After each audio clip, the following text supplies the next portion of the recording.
नमस्कार। फिर से अपन वीडियो हमने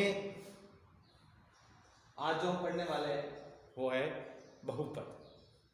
पिछली कक्षाओं में हम बीजीय व्यंजक के बारे में और बीजीय व्यंजक के जोड़, बाकी, गुणा, भाग आदि के बारे में अपन अध्ययन कर चुके हैं तथा बीजीय व्यंजकी की कुछ सरल समीकरणाएं a प्लस बी का whole square, a minus B का whole square, a square minus B square, a plus x plus a, x plus B के बारे में अपन अध्ययन कर चुके हैं और जानते भी हैं। आज हम इस अध्याय के अंदर, इस वीडियो के अंदर पढ़ने वाले हैं वो है बहुपद। बहुपद क्या है, बहुपद कितने प्रकार का होता है और उसके साथ में गुणनखंड प्रमेय, शून्य प्रमेय, शेषफल प्रमेय के बारे में अपन निरंतर इस वीडियो के अंतर्गत देखेंगे। बहुपद, पहले हमने कहा कि बीजीय व्यंजक किससे बनता है?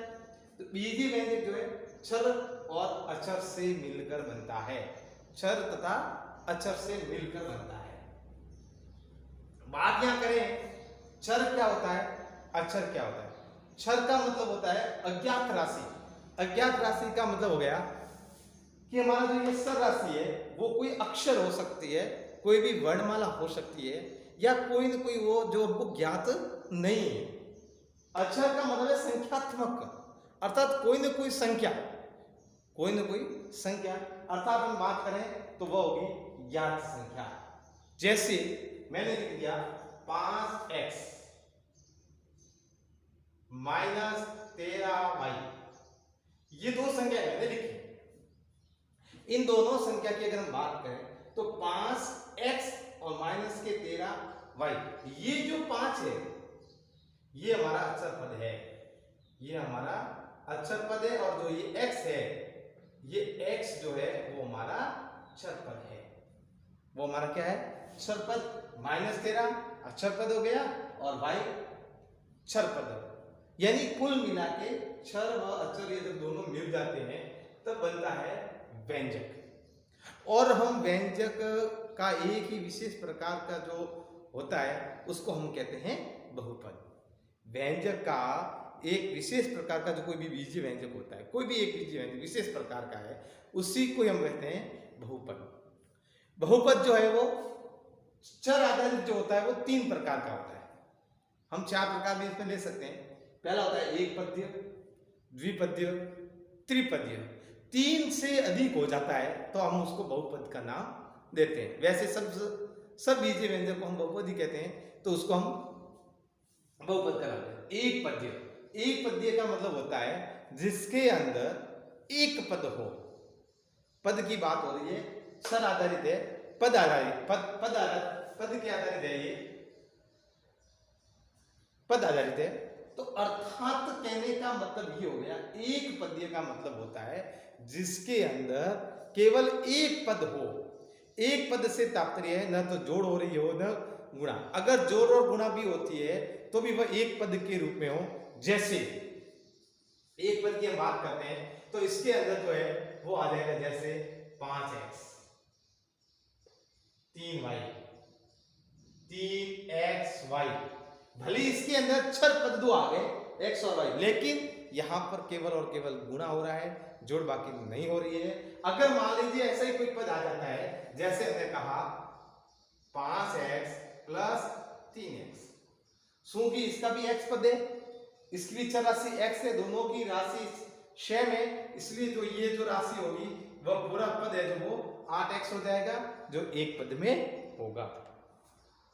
दूसरी हम बात करते हैं यहां पर, वो है द्विपद।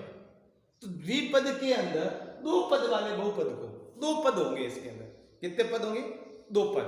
2 पद से तात्पर्य है इस 5x के साथ में आपने, जैसे इसके लिए हो गया 5x प्लस y,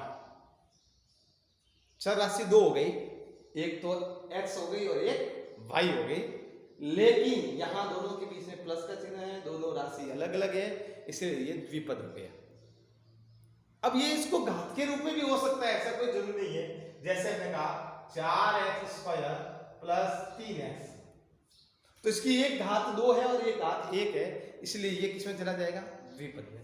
इसी प्रकार है त्रिपद, 3 पदों वाले बहुपद को, अर्थात उसके अंदर 3 पद होंगे, जैसे a² plus b² plus 2ab, ये हो गया। अर्थात जिसके अंदर कुल 3 पद होंगे उसको हम त्रिपद कहेंगे। उसके बाद आता है वो आता है घात आधारित। घात आधारित का मतलब होता है रेखिक बहुपद। पहले घात उसकी कितनी है? जिसकी अधिकतम घात 1 है, चर राशि एक जैसी है, और उसकी अधिकतम घात 1। जैसे हमने कहा x प्लस 1, x की अधिकतम घात कितनी हो गई? 1 है, इसलिए यह रेखिक बहुपद में समायोजित होगा।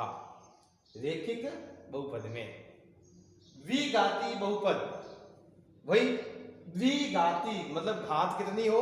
2, तो हमने लिख दिया, अर्थात x² प्लस 1, अधिकतम घात 2।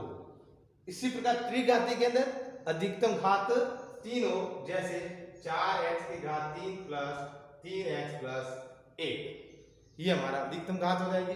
उसके बाद में जब आते हैं किसी भी बहुपद, किसी भी प्रकार का कोई भी बहुपद है, चाहे वो एक पद है, द्विपद है, त्रिपद है, चाहे रेखिक है, द्विघाती है, त्रिघाती है, कैसा भी बहुपद है, एक छर वाला है, 2 छर वाला है, आप अगले जो वीडियो पढ़ेंगे वो 2 छर वाले समीकरण के बारे में भी पढ़ेंगे, 2 छर वाले। यहाँ हम एक छर की बात कर रहे हैं जिसके अंदर छर 1 है। तो कोई भी बहुपद है, उसका जो बहुपद है उसके प्रत्येक पद का अलग अलग गुणांक होता है, प्रत्येक पद का अलग अलग गुणांक होता है। फॉर एग्जाम्पल के लिए देखिए, जैसे हमने कहा -5x² minus 3 plus 3x plus 2, -5x² plus 3x plus 2, अर्थात हम बात यहां करते हैं तो ये अधिकतम घात कितनी है हमारे पास? 2 है, इसलिए यह त्रिपद में चला गया।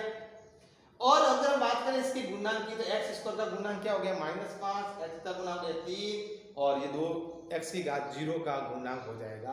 अर्थात बहुपद के किसी भी पदों का अलग अलग गुणांक होता है, अपन को ये चिंता करने की जरूरत नहीं। जो संख्यात्मक आंकड़े हैं, जो संख्या दी हुई है, यानी अचर जो पद है, अचर पद जो है वो गुणांक कहलाता है, और गुणांक को हम गणित में अंक गणितीय माध्य भी कहते हैं। फिर आता है बहुपद की घात। बहुपद की घात से यहाँ तात्पर्य आएगा, अपन को एक ही ध्यान रखना, जो हमारी चर राशि है, जो हमारी चर राशि है, ये अज्ञात राशि जो है, उसकी अधिकतम घात कितनी है, बड़ी से बड़ी घात कितनी है। जैसे इस पद की हम बात करें तो अधिकतम घात में यहाँ 8 लिख देता हूँ, यहाँ 7 लिख देता हूँ, यहाँ x की घात 3 लिख देता हूँ। तो अगर यहाँ पर हम बात करें तो अधिकतम घात क्या आ रही है? 8 आ रही है, तो बहुपद की घात जो हो जाएगी वो क्या हो जाएगी? 8 हो जाएगी। तो मेरे हिसाब से इन परिभाषाओं को आप अच्छे से समझ गए होंगे। इन परिभाषाओं को आप चाहे तो स्क्रीनशॉट ले सकते हैं।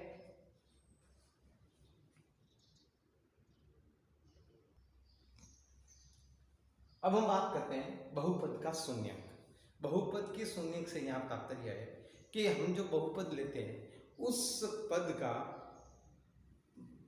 जब हम बराबर में लेते हैं, तो जैसे px, जैसे px एक बहुपद है और ये एक बहुपद है, बहुपद है x प्लस 2, तो इस x प्लस 2 का जो मान है वह शून्य कैसे होगा? वह होगा बहुपद का शून्यंक।